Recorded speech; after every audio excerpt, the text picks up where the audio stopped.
Risk of Kids is heating up this morning. In 2006, hedge fund manager Sal Khan used online tutoring to try and reinvent learning and break down the barriers with the Khan Academy. The online school now delivers more than 580 million online lessons in over 36 languages. Wow. But now Khan is thinking small. You could say he created a brick-and-mortar school in California to put some of his biggest ideas to the test. Students ages 5 through 12 are in one classroom taking active roles in their education. Sal Khan, welcome back to the table. Great to be here. So tell us how this works, because I can't imagine kids at 5 to 12, they have different mindsets, different skill sets, but they're all in one room learning together? Well, you know, in a lot of ways, it goes back to how humans learned before, you know, most of 200,000 years of human history. It's only the last 150 years that we've separated students by age and kind of these classrooms. And the idea is that you can learn a lot from the students who are a little bit older than you. And if you're 12 years old, you can exercise a lot of leadership, be kind of a teaching assistant for the younger students. Now, you know, we do break them out every now and then, but we actually separate them by independence level as opposed to age level. So they're, and whatever independence level you're on, whether in math, reading, or writing, you're on your own track. So there could be a not so independent 5-year-old who's maybe moved ahead a little bit in mathematics, but needs a little bit of remediation in reading, and that's completely okay. After having so much success online, and why did you want to build this brick and mortar? Was it simply to provide a testing place?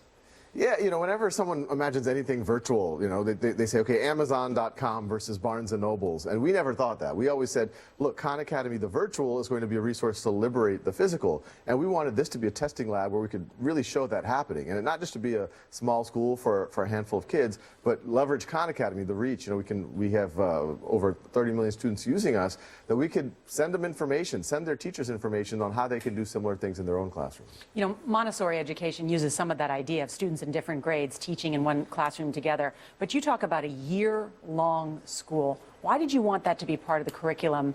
The data's pretty clear on it. Yeah, well, first of all, Montessori, in a lot of ways, we are exactly Montessori, and if Maria Montessori was around in 2015, we would hope that she would use a lot of the same ideas and tools. In terms of year-long, I mean, I guess the question is, why not year-long? Right, exactly. You know, most of us stopped farming a little while ago, and that's why summer vacation existed. And you know, if you put all of these new ideas around mixed age and blended learning, all of those aside, the gap between the U.S. and Shanghai test scores can be purely accounted for by time in the classroom. So it's really not only, you know, you have this summer learning loss, which is not only time that you're not learning and you could be, but you're actively forgetting the things that you learned at the end of last year. So just summer and also full day, you know, this is something. Our current school system was designed for one-income families, where, you know, the mom would be at home and the kids would come home at home. Now you have across the demographics, you have 2 income earners. So why not go full day, allow the kids to get all the work done during the day, and then when they go home, the biggest correlate with success in life is having dinner with your family and sleeping. And so create some space for that. But you know the counter-argument that teachers will make to that sort of a program. I mean, that's the unions, and teachers say, I can't do that kind of on the salary that you pay me. That's the counter-argument, right?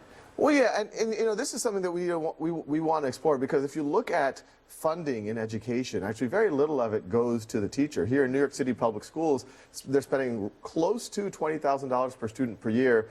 If you do the math, that's about $500,000 to $600,000 a classroom. The teachers are right now getting a very small fraction of that. Wired Magazine did a story about you, and they talked about the tech elite's quest to reinvent school in its own image. Is that what you're trying to do?